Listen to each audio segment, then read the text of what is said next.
नमस्कार मित्रों, फरी एक वखत विडियो लेक्चर में आप सौ विद्यार्थी मित्रों हार्दिक स्वागत है। मित्रों, तमे जाणो छो ए प्रमाणे संबंध अने विधेय आ प्रकरण आपणे चाली रह्युं छे अने एमांय आपणे स्वाध्याय 1 उपर पहोंची गया छे अने स्वाध्याय 1 नी अंदर छेल्ला लेक्चर में आपणे 9 दाखला सुधी कम्प्लीट करेलुं छे। बराबर है, 9 दाखला सुधी परफेक्टली सोल्यूशन आपेलुं छे। कुल मळीने 19 दाखलाओ छे आनी अंदर, जेमां छेल्लो MCQ है। बाकी 18 दाखलाओ अपनी पास कन्फर्म टेक्स्टबुक में आपेला है। नेक्स्ट क्वेश्चन की बात करिए। क्वेश्चन नंबर 10, गण 1, 2, 3 n थी 1, 2, 3 n ना तमाम टेक्स्टबुक में ध्यान आपशो तमाम व्याप्त विधेयों की संख्या 1, 2, 3 n थी 1, 2, 3 n ना तमाम व्याप्त विधेयों की संख्या की व्यात करवानी है। तो व्याप्त विधेयो केटला होय एनी वात छे। एफ मानी लो, अहींया आपणे आवुं लखीए 10मो प्रश्न,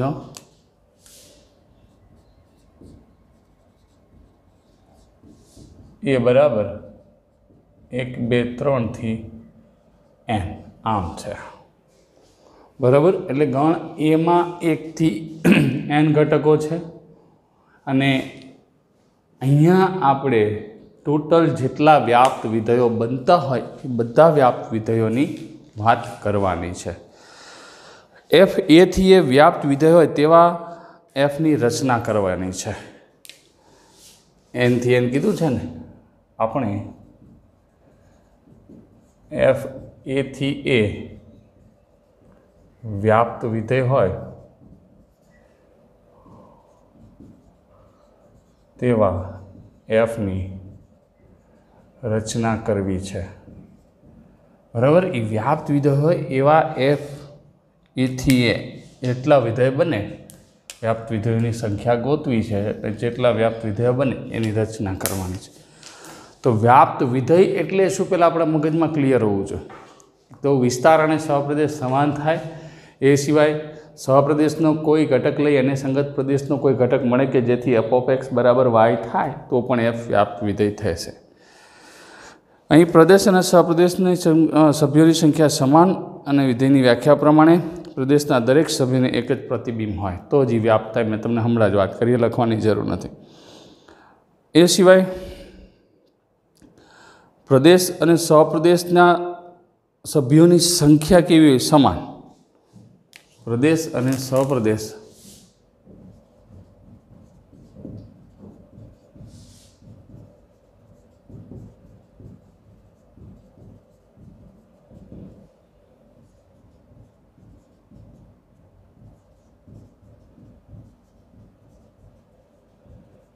एक तो प्रदेश अने सहप्रदेशना जे सभ्यो आप्या छे ए समान छे अने विधेयनी व्याख्या प्रमाणे शुं कहेवाय कि प्रदेशना दरेक सभ्यने एक ज प्रतिबिंब मळे तो ज विधेय थाय अने समान छे अने विधेयनी व्याख्या प्रमाणे प्रदेशना दरेक घटक ने अनन्य प्रतिबिंब तो जी विधेय थशे ने, प्रतिबिंब मळे छे। तो ये एक एक तो थई गयुं अने एक एक होय तो व्याप्त होय ज। एफ एक एक विधेय होय तो अने तो ज व्याप्त विधेय बने। कारण के हाँ, एमां खास ध्यान राखवानुं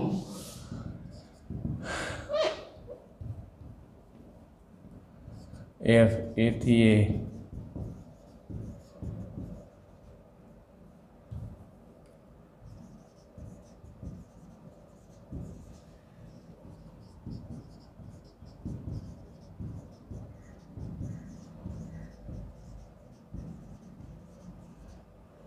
एक एक विधेय होय तो अने तो आ खास ध्यान राखवानुं जेनो प्रदेश सहप्रदेश समान होय। हाँ, प्रदेश अने सहप्रदेश समान होय अने बीजा नंबर में शांत गणवा n थी n z थी z एवुं आपी दऊं तो एवुं न चाले। ए भले समान छे परंतु अनंत गण छे।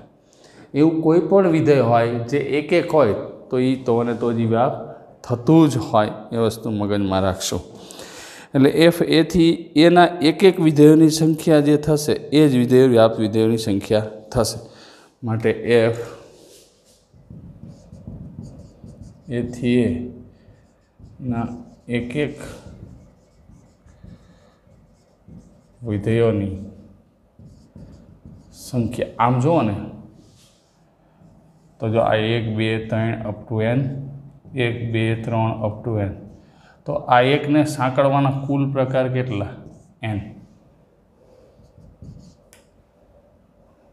હવે આ એક એક છે બરાબર પછી બેને સાંકળવાના બે કોની કોની સાથે જોડી શકે તો આમાંથી એક ઘટક જતો રહ્યો છે માની લો કે એક આરે એક જતો રહ્યો તો બાકીના કેટલા ઘટકો વધ્યા n-1 એવી રીતે 3 ને n-2 અપ ટુ છે એટલે n વધે 1 વધે તો આ થઈ ગયું n ફેક્ટોરિયલ છે ને ક્રમગુણિતનો નિયમ એટલે એના પ્રથમ સભ્યને સાંકળવાના કુલ પ્રકાર n છે બીજા સભ્યને સાંકળવાના કુલ પ્રકાર એટલા છે તો એનો મતલબ એવો થયો કે એથી એના તમામ વ્યાપ વિધેયોની સંખ્યા એક એક હોય તો અને તો જ વ્યાપ્ત હોય તો એક એક છે માટે વ્યાપ્ત વિધેયોની સંખ્યા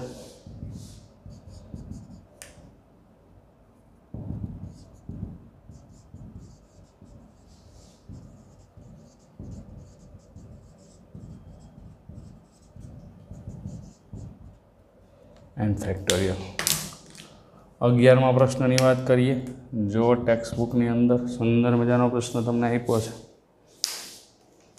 શું કીધું છે એસ એબીસી ટી 1 2 3 જો અસ્તિત્વ હોય તો નીચે આપેલ એસ ટીના વિધેયો માટે એફ ઇન્વર્સ શોધો એસ એબીસી છે અને ટી 1 2 3 છે જો અસ્તિત્વ હોય તો પ્રશ્નને શાંતિથી સમજવાનો એના વિના કંઈ થાય નહીં તો નીચે આપેલા એસ અને ટીના વિધેયો માટે એફ અને એફ ઇન્વર્સ ગોતવાનો છે તો એસ કેટલું છે એબીસી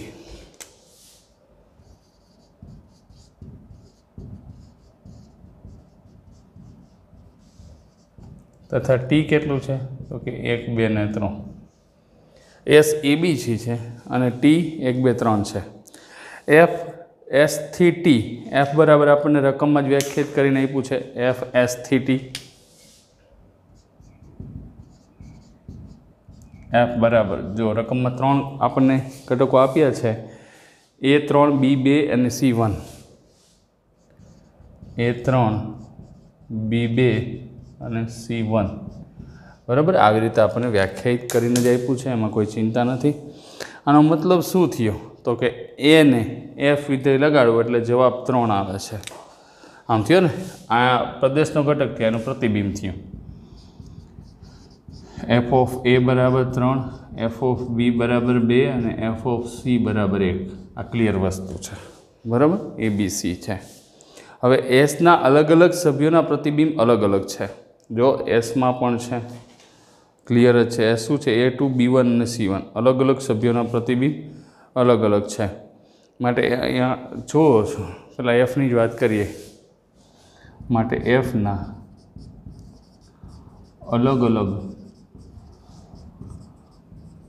સભ્યોના પ્રતિબિંબ અલગ અલગ છે માટે એફ એક એક વિધેય છે ક્લિયરલી આપણને ખબર પડી ગઈ કે એફ જે છે એ કેવું વિધેય થયું એક એક વિધેય થયું હવે પ્રશ્નને સમજીને પછી જ આપણે ગણવાનો હોય એ પહેલાં ગણી શકાતો નથી તો હવે આ એક એક વિધેય થઈ ગયું કમ્પ્લેટ સમજાઈ ગયું તો એક એક વિધેય છે તો એનો રેન્જ ગોતી લઈ હવે રેન્જ ઓફ એફ તો એફનો રેન્જ કેટલી થાય તો કે 3 2 1 3 2 1 એને આપણે આમ પણ લખીએ કે 1 2 3 બરાબર છે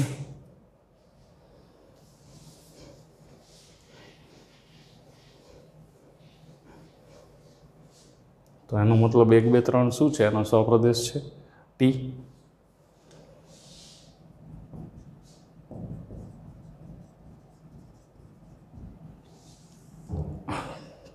માટે એફ વિસ્તાર અને સહપ્રદેશ સમાન આવ્યો એફ વ્યાપ્ત વિધેય છે અહીંયા બરાબર એફનો સહપ્રદેશ એફ વ્યાપ્ત વિધેય છે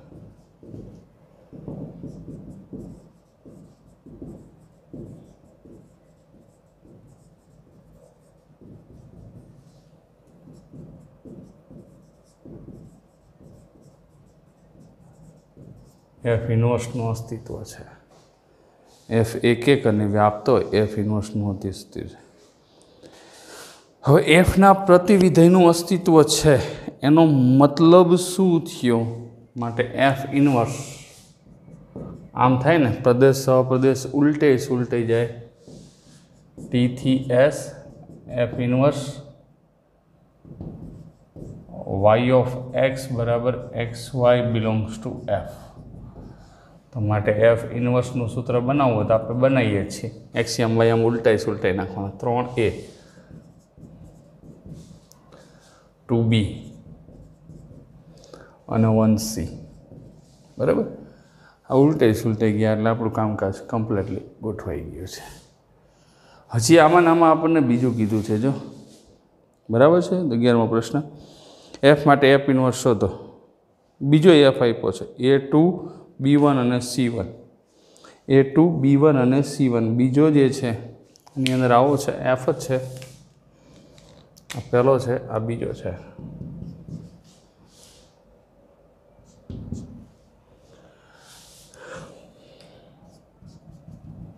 એફ એસ થીટી શક્ય હોય તો જ એફ ઇન્વર્સ ગોતવાનો છે, નહીં તો ના પાડી દેવાની છે. આપણને શું આપ્યું છે?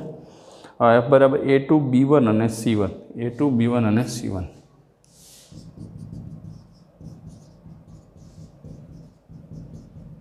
અહીંયા તમને બધાને મારા કરતાં વહેલા ખબર પડી ગઈ છે કે આ એક જ નથી થતું. એક ન થાય એટલે ન મળે. તો જો એફ ઓફ એ બરાબર 2, એફ ઓફ બી બરાબર 1 અને એફ ઓફ સી બરાબર 1. અહીંયા લખ્યું હતું ને એફના અલગ અલગ સભ્યોના પ્રતિબિંબને અલગ અલગ સભ્યોના પ્રતિબિંબ અલગ અલગ છે. બરાબર. તો અહીં B not equals to C implies F of B equals to F of C. માટે એફ એક વિધેય નથી. માટે એફ ઇન્વર્સનું અસ્તિત્વ નથી. સરળ પ્રશ્ન થઈ ગયો. રેડી. આવી રીતે પ્રશ્ન ક્રમાંક 11નું સોલ્યુશન આપણે આપી શકીએ. પ્રશ્ન ક્રમાંક 12ની વાત કરીએ. જો 12મો પ્રશ્ન આપણને શું આપ્યો છે? ટેક્સ્ટબુકમાં જ છે.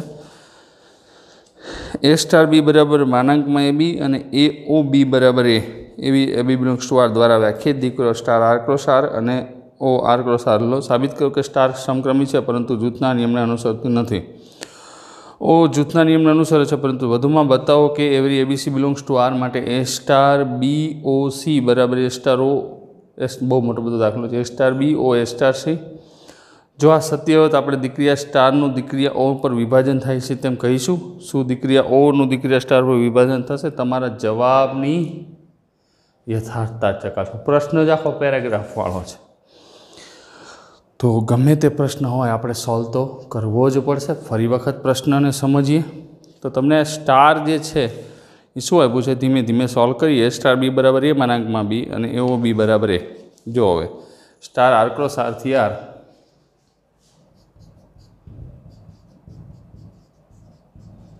અને આપણે વ્યાખ્યાયિત છે A સ્ટાર બી બરાબર A માઇનસ માનાંકમાં આવું આપ્યું છે. હવે આ સમક્રમી છે ને જૂથના નિયમને અનુસરતી નથી. બરાબર છે. તો પહેલાં વારાફરતી વારા ચકાસી લઈએ. ધીમે ધીમે ઉકેલીએ. Every AB belongs to R માટે A સ્ટાર બી બરાબર માનાંકમાં A માઇનસ બી બરાબર માનાંકમાં માઇનસ બી માઇનસ એવું લખાય. માનાંકની બહાર તો આમ થશે બી માઇનસ A બરાબર બી સ્ટાર એ લખીએ. કાંઈ આવી ગયું. ગમે એ કિંમત લઈ લે. માનાંકની બહાર તો કિંમત કાયદેસર આપણને ધન જ મળવાની છે એટલે કોઈ ચિંતાનું કારણ નથી. માટે સ્ટાર સમક્રમી છે. હવે 1 2 3 બિલોંગ્સ ટુ R માટે જૂથનો નિયમ ચકાસી લઈ. 1 સ્ટાર 2 બરાબર માનાંકમાં 1 માઇનસ 2 બરાબર માનાંકમાં માઇનસ 1 બરાબર 1 થયું. માટે 1 સ્ટાર 2 સ્ટાર 3 1 સ્ટાર 2 એટલે કેટલા? 1 છે. 1 સ્ટાર 3 માનાંકમાં 1 માઇનસ 3 બરાબર માનાંકમાં માઇનસ 2 બરાબર કેટલા આવ્યા? 2. તથા હવે અહીંયા વાત કરીએ 2 સ્ટાર 3 બરાબર માનાંકમાં 2 માઇનસ 3 બરાબર માનાંકમાં -1 બરાબર 1 બરાબર ક્લિયર જ છે આપણને કે ભાઈ 2 સ્ટાર 3 એટલે દ્વિક્રિયા લગાડી તો માનાંકમાં -1 બરાબર કેટલું આવ્યું 1 આવ્યું સમજ પડે છે ને માનાંકમાં -1 બરાબર શું થયું 1 1 સ્ટાર 2 સ્ટાર 3 1 સ્ટાર 1 માનાંકમાં 1 માઇનસ 1 0 માટે 1 સ્ટાર 2 સ્ટાર 3 આની કિંમત કેટલી આવી હતી 2 આવી હતી જો તમારી નજર સમક્ષ છે એકની કિંમત 2 આવે છે અને એકની કિંમત 0 આવે છે not equals to 1 star 2 star 3 માટે સ્ટાર જૂથના નિયમનું પાલન કરતું નથી તો આપણે એ તો બતાવવાનું હતું સ્ટાર સમક્રમી છે પરંતુ જૂથના નિયમનું પાલન કરતું નથી હવે ઓની વાત કરીએ તો હવે આમ આપ્યું છે આર ક્રોસ આર થી આર એઓ બી બરાબર શું આપ્યું છે એ જ આપ્યું છે ને એઓ બી બરાબર એ આમ છે તો એક વસ્તુ તો ફાઇનલ થાય સમક્રમી ન થાય શું કામ કે 1/2 લઈ લો તો 1 આવે 2/1 લઈ લો તો એ પાછું ઓબ્વિયસલી ના જ આવે ને ગમે તે લઈ લો 2 3 બિલોંગ્સ ટુ આર માટે 2O3 આ દ્વિક્રિયા 203 નથી લખ્યા હો દ્વિક્રિયા है तो કેટલા 2 અને 3O2 302 નથી 3 2O3 not equals to 3O2 star સમક્રમી નથી સોરી અહીંયા સ્ટાર નહીં આવે કઈ દીક્રિયા છે ઓ બરાબર હવે એના માટે જૂથના નિયમનું પાલન કરાવીએ તો જૂથના નિયમ માટે આપણે ડાયરેક્ટ લખીએ તો કંઈક પ્રશ્ન રહેતો નથી કારણ કે છે તો ડાયરેક્ટ સાબિત કરીએ હવે every ABC belongs to R માટે AOB બરાબર શું થાય એ અને AOB OC એટલે આની કિંમત તો કેટલી આવી એ આવી AOC તો એ પાછું શું થઈ જશે એ થઈ જશે તથા BOC બરાબર કેટલા આવ્યા બી બરાબર અને BOC બરાબર AO દ્વિક્રિયા છે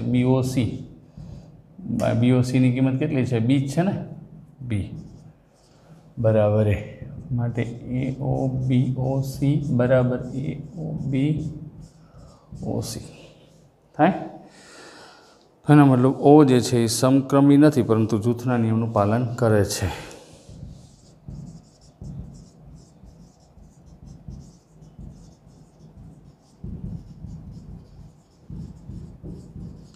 તો જો મિત્રો હવે જે હું અહીંયા તમને લીટી દોરી દઉં છું ને એ બધી વસ્તુ માંગી છે એકા સમક્રમી છે એકા માંગ્યું છે જૂથના નિયમનું પાલન કરતું નથી આ માંગ્યું સમક્રમી નથી આ માંગ્યું છે આટલા 4 જવાબ તો લઈ આવ્યા જો આપણે હજી આ પ્રશ્ન પૂરો થવાનું નામ નથી લેતું હજી છે આની અંદર જો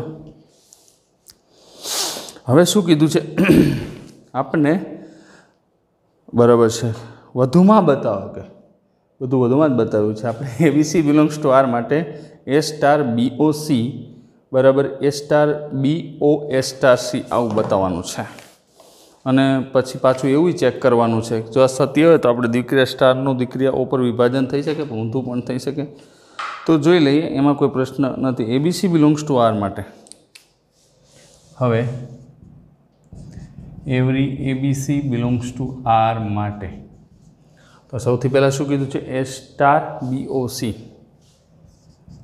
A સ્ટાર BOC આનું મૂલ્ય શું થાય જરાક જોઈ લે તો BOC એટલે બી થશે A સ્ટાર બી તો આ શું થશે A માઇનસ બી આટલું આવશે પહેલાં આનો સ્ક્રીનશોટ લઈ લેશું કારણ કે હવે આમાં લખવું થોડુંક હાર્ડ થઈ જશે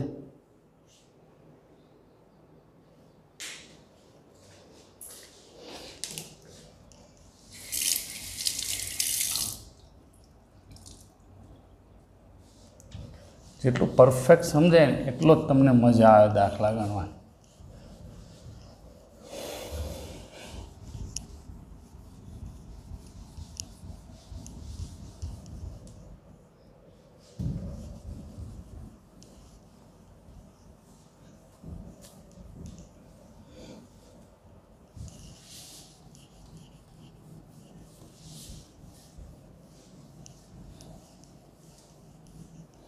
प्रश्न एक में घणा बधा है पर जेम जेम उकेलता जाए एम एम तमने खबर पड़ती जाए। बराबर, घणा बधा प्रश्न एक ज प्रश्ननी अंदर आप्या छे।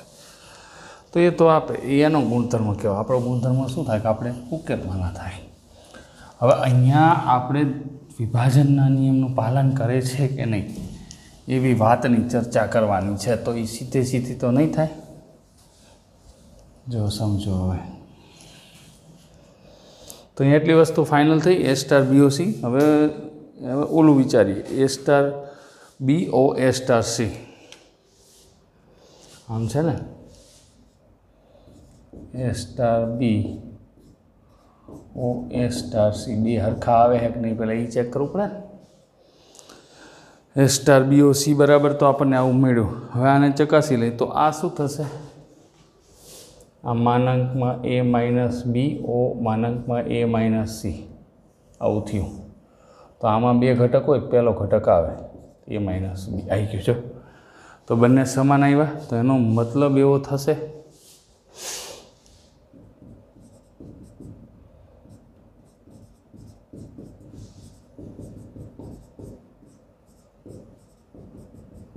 बराबर। आ कम्प्लीट आव्या। हवे अहींया एक हजी वस्तु आपणे चेक करवी पड़शे। ओ पर विभाजन है कि नहीं। जो रकम में ध्यानथी समझो। जो आ सत्य हो तो आपणे द्विक्रिया स्टारनुं द्विक्रिया ओ पर विभाजन थाय छे तेम कहीशुं थाय छे। माटे द्विक्रिया स्टारनुं द्विक्रिया ओ पर विभाजन थाय छे।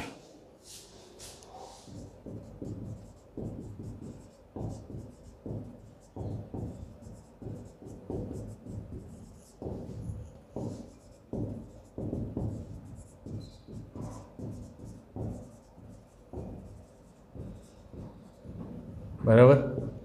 हवे उल्टू चकासीए कारण के बधी बाजुथी आ दाखला ने आपणे चेक करवानुं। एओ B star C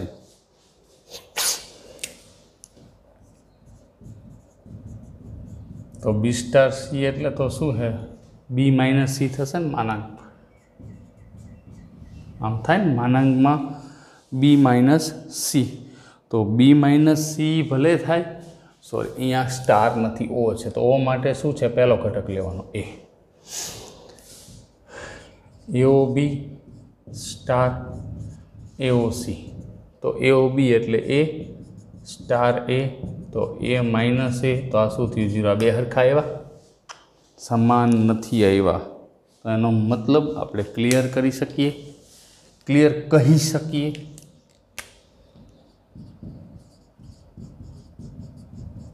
not equal to अहींया जेम इक्वल टू आवतुं तो अहींया नॉट इक्वल टू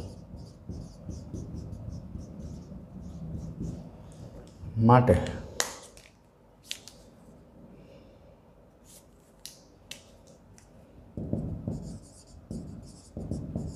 द्विक्रिया O नु द्विक्रिया स्टार पर विभाजन थतुं नथी। प्रश्न अहींया पूरो थयो। नंबर एनो कायदेसर रीते 12मो हतो। हवे आपणे 13मा प्रश्ननी वात करीए। परफेक्ट समजाई जवुं रिक्वायर्ड छे। 13मो प्रश्न जो टेक्स्टबुक में 13मो प्रश्न शुं आप्यो छे।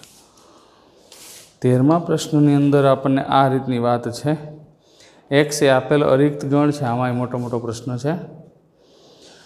धारो के द्विक्रिया star P of X cross P of X थी P of X A star B बराबर A minus B union B minus A every AB belongs to power set of X द्वारा व्याख्यायित तो साबित करो कि रिक्त गण फाई माटे द्विक्रिया स्टार बीटा तटस्थ घटक है। P ऑफ X ना तमाम घटक व्यस्तक्षम है तथा A इनवर्स बराबर A। सूचन पण आप्युं छे जे परीक्षा में आपवाना नथी। A माइनस फाई योग फाई माइनस A बराबर A माइनस A योग A माइनस A बराबर A स्टार A बराबर फाई आवुं आपणे सूचन पण आपेलुं छे। बराबर है। तो हवे एक वस्तु अहींया फाइनल है।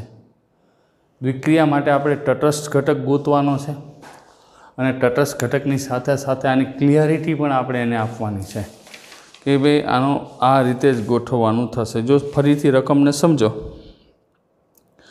एक्स आपेल गणित अरित गण है P of X were A star B बराबर A माइनस B योग B माइनस A द्वारा साबित करो कि रिक्त गण 5 ए द्विक्रिया माटे तटस्थ घटक है। P ऑफ X ना दरेक घटक ने व्यस्त समघटक है। तो धारी लऊं અહીંયા શું છે? પી ઓફ એક્સ એટલે એક્સનો ઘાતગણ સ્ટાર પી ઓફ એક્સ થી પી ઓફ એક્સ આપણને શું આપ્યું છે? નંબર 12 સ્ટાર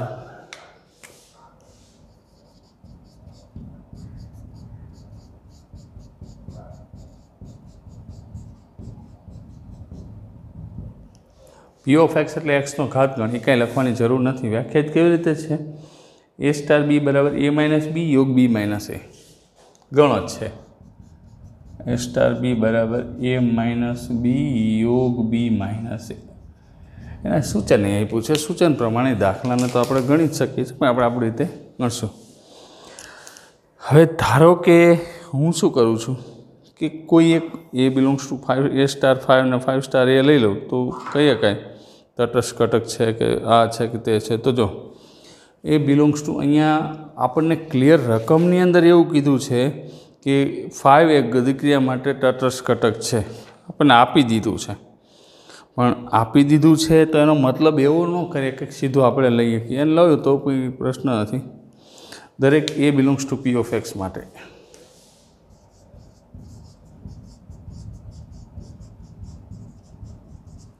અને આપણે જે નિયમ પ્રમાણે ધારતા હતા, શું ધારતા હતા? ધારો કે ઈ એ સ્ટાર તટસ્થ ઘટક છે, એ સ્ટાર ઈ બરાબર ઈ સ્ટાર એ. હવે એ સ્ટાર 5 સ્ટાર ઈ ની સ્ટાર 5 એમ પણ તમે કરી શકો છો, પણ એવું આપણે નથી કરતા. જો સમજો હવે એ બિલોંગ્સ ટુ પી ઓફ એ માટે એ સ્ટાર 5 બરાબર શું થાય? એ સ્ટાર 5 બરાબર એ માઇનસ 5 યોગ 5 માઇનસ એ. આ તફાવત ગણની વ્યાખ્યા શું હતી? ગણ એમાં હોય પરંતુ ખાલી ગણમાં ન હોય. તો એ માઇનસ 5 એટલે શું થયું? તો કે એ પોતે થયો યોગ ગણ. 5 માઇનસ એટલે 5માં હોય ને એમાં 5માં જ કંઈ નથી, યોગ 5. તો આ શું થઈ ગયું? આખે આખું એ થયું. એટલે એ સ્ટાર 5 બરાબર શું થયું? તો કે એ થયું. હવે 5 સ્ટાર એ ગોતું તો 5 સ્ટાર એ, તો આનો મતલબ શું થયું? 5 માઇનસ એ યોગ એ માઇનસ 5. તો આ એ જ થશે ને, 5 યોગ એ. તો આ શું થયું? એ થયું. તો એ વસ્તુ ક્લિયર થઈ ગઈ. શું થયું કે દરેક A belongs to P of X માટે એ સ્ટાર 5 બરાબર 5 સ્ટાર એ બરાબર એ મળ્યો. જો તો એનો મતલબ એવો કહી શકાય કે 5 સ્ટાર માટે તટસ્થ ઘટક છે.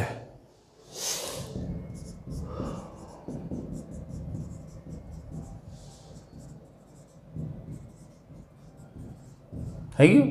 અને આને બીજી રીતે બતાવવું હોય તો ઈ લઈને ઈ પછી આપણે ચર્ચા કરી, પહેલાં પૂરો કરી દઈએ. અને આને વ્યસ્ત સમ ઘટક બતાવવો છે તો દરેક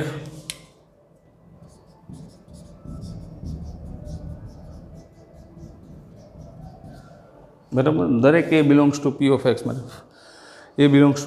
માટે એ સ્ટાર એ બરાબર શું થયું? એ માઇનસ એ આમ થશે ને.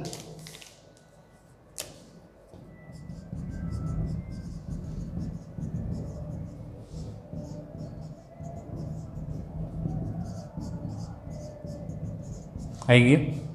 તો એ પોતાનો વ્યસ્ત ઘટક થઈ ગયો 5. એટલે કે શું થયું? સ્ટારનો તટસ્થ ઘટક માટે દરેક A belongs to P of X માટે વ્યસ્તનું અસ્તિત્વ છે.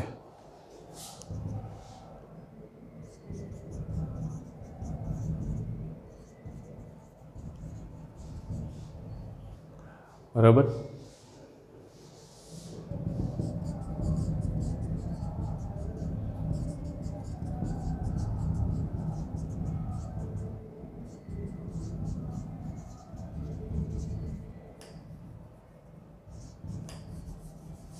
તટસ્થ ઘટક ઉપર લખ્યા માટે એ નો વ્યસ્ત ઘટક એ પોતે જ છે, એના વ્યસ્તનું અસ્તિત્વ છે અને એ પોતે જ છે.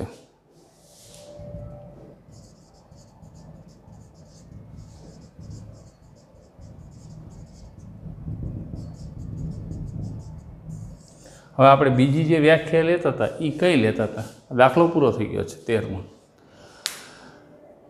બીજી જે વ્યાખ્યા લેતા હતા એ શું લેતા હતા? તો એ આવી જ કંઈક રીતે લેતા હતા ને કે માની લો કે ઈ પહેલાં તટસ્થ ઘટક લઈ લો, ઈ ધારી લો, આ એક્સ્ટ્રા હો લખવાનું નથી પણ extra. E belongs to P of X. तो अपनी व्याख्या शू थाय ए स्टार ई बराबर ई स्टार ए बराबर ए थवुं जोईए। तो ई स्टार ए बराबर पहला ए लई लो बराबर।